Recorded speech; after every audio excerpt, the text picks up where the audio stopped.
नमस्कार मंडळी. आणि गावाला आल्यावरती इतकं छान वाटते ना, या दिवसाची मी आतुरतेने वाट बघत होते. मला ॲक्च्युली पाऊस आहे बाहेर, म्हणजे आज तरी नाही झाला पाऊस, परंतु वातावरण तरी पावसाचं झालेलं आहे. तुम्ही पाहू शकता आभाळ आलंय वरती आणि एकदम झाकाळलेलं वातावरण आहे. आणि इथे आम्ही मस्त भाजी उपटायला आलो, मेथीची भाजी.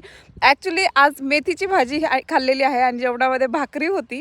तर एकदम शेतातली ताजी ताजी मेथी बनवली होती मम्मीने आज, आणि आयतं खायला भेटलेलं आहे भाजी भाकरी सोबतच. आज मी एकदम 8:45-9 वाजेपर्यंत झोपले होते, कारण झोप नव्हती झाली, त्यामुळे माहेर यालाच म्हणतात आय थिंक.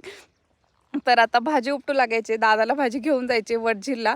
आणि जवळजवळ आता 20 ते 30 जुड्या राहिलेल्या आहेत उपटायच्यात. वहिनींनी बाकीच्या उपटल्या आणि वहिनी पुन्हा गेल्यात, कारण लहान बाळ आहेत. वहिनींलाही छोटी मुलगी आहे आणि मलाही आहे, तर त्यांचंही करायला लागतं. आणि हे छोट्यांपेक्षा मोठी डेंजर असतात, जेवत नाहीत, सो त्यांना आधी खायला घालायला लागतं. तर आत्ताच हे बघा, इकडे पाहू शकता तुम्ही, इथे राघव वगैरे येत आहेत.